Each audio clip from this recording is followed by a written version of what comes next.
Remember that they are changing my voice. Now, this is part three. I just talked about how I was punched 3 different times on 3 different occasions by 3 different kids growing up, and I was in many wrestling matches. When one thing I forgot to bring up was the story about Jason in Montessori school when I was real young, maybe 2, 3 years old. I mean, I was really young. I mean, at a really young age, I was on the monkey bars and stuff like this, where a lot of kids weren't. And I was stronger than a lot of kids. If you look at pictures of me when I was younger, you could tell that I was a strong Nigerian little kid, where these guys were kind of skinny white kids, kind of pudgy. Some had a little strength, but it didn't have the same athletic ability.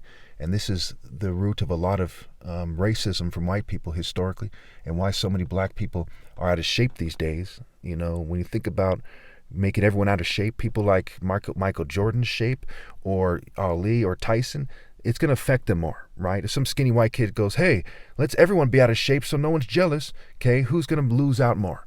And then you say, okay, now let's just kind of do the Black Lives Matter thing, do the racism thing, scientific racism, and kind of make it so that black people have it bad now. They've been cheated into next week. They can't even get a date.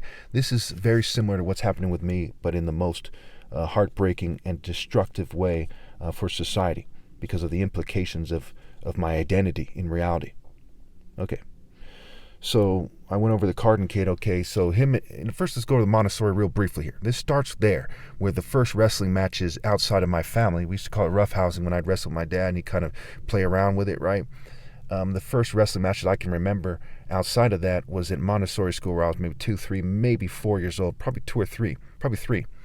And, we would run around there with the other kids, maybe they're a little bit older, and they would try to pick on my little brother, and I'd wrestle him, and I'd make him pay, okay? And I could take on 3, 4 of them at the same time because of this superior physical ability, right? Think about, like, if you don't believe me, think about being in high school and there's like 3 emo kids, okay? And one kid is a strong football lineman or something. Like, he could take them all at the same time. And so it was something similarly with that, except for I was more athleticism than strength, but I was stronger than them. With these guys, and we'd run around and have various melees and various clashes on the playground, this very elaborate jungle gym that they had at that particular Montessori preschool.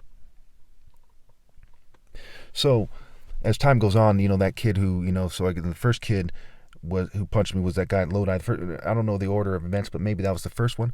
And another one was this black-haired Jewish kid who punched me in the stomach after I was kind of standing wrestling him and he was losing. He kind of turned around and said, he was bitter, very bitter, kind of think about a bitter Jewish little kid going, nah, and then pow, he kind of punches me like, in the stomach, which is like in a sucker punch way, right? You just simply don't punch him. If I would have taken off on him, he'd be a bloody pulp, right? I'm like 4, 5, 6 inches taller than him. Okay, same age as him, a lot tougher than he is. It was a bitch move. It's like grabbing someone's nuts or something. When you really think about it, it's hard to explain that to people, because when you're older, you think, well, I tell my son, just give him a good sock in the jaw. No, don't give him a good sock in the jaw, because you're kids, and other kids, they don't think that way. Sick fucks think that way. That's like telling your kids to stab somebody. These are children. They have no business punching anybody. You have no business knowing how to throw a punch without even taking martial arts at the age of like frickin' 4 or 5 years old. Like, what the hell, right? What do you teach them that for? You beat them too? And anyway, so there was the time with Nico, right? We're wrestling, he's in a bad mood or something. He throws a little punch, and he was a lot stronger than the other guy. Him and me were like somewhat break even. Okay, I'd have the jump kicks. He was kind of grounded, didn't have much hops, what have you. And so I could wrestle as well as him, and he was very, very firm, right? I'd work the angles on him and find the perfect angle to kind of take him down, where he kind of stand firm in his position, right? And so, this led to Sarah Galasco, when I was older, saying to me that no one's going to ever love you but your mother. That Jewish kid had said to me that you're only going to get fat girls. He said, just remember fat girls and fat black girls. And over the years, I have dated some of them, and that's not a coincidence. There's a lot of patterns like that give it away. You have no way of knowing that when you're dealing with a brain surgeon's son. You have no way to know that he'll ever date a single thick girl. And there was, several of them that I ended up dating, kind of just one time, and being catfished and otherwise. And that goes back to society's design that is so obviously racist that even a child in like 2nd grade or whatever it was could notice. Okay. there was a time where the ocean wave, I go out in the ocean and I'm going out and kind of depressed as a kid, and I kind of turn around, and before I know, I get knocked over in this very dramatic event where sand went all in my nose and stuff because I had wandered out there. And that felt like I was under mind control or something. That's how it felt for whatever reason. I'm not saying they were using technology or drugs or fumes, but it felt like something had caused me to want to drift out there.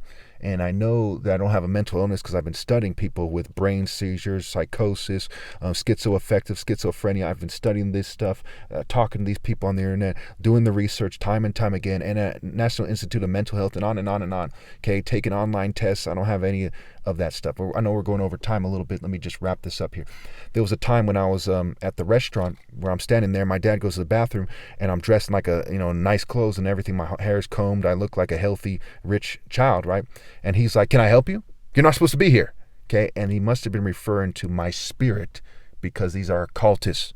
They look at things in terms of the American spirit, the spirit of English people, white people, the Anglo-Saxon, the Nordic, the clan, wearing white to represent their spirits. And they were from fraternities. The second clan, the biggest clan of all, 4 million plus members or so, okay, was started by William Joseph Simmons. And the story goes it was either in a dozen or 24 other fraternities. And one of them must have been the Freemasons. So to put things in perspective, this is a common fraternity and social club theme.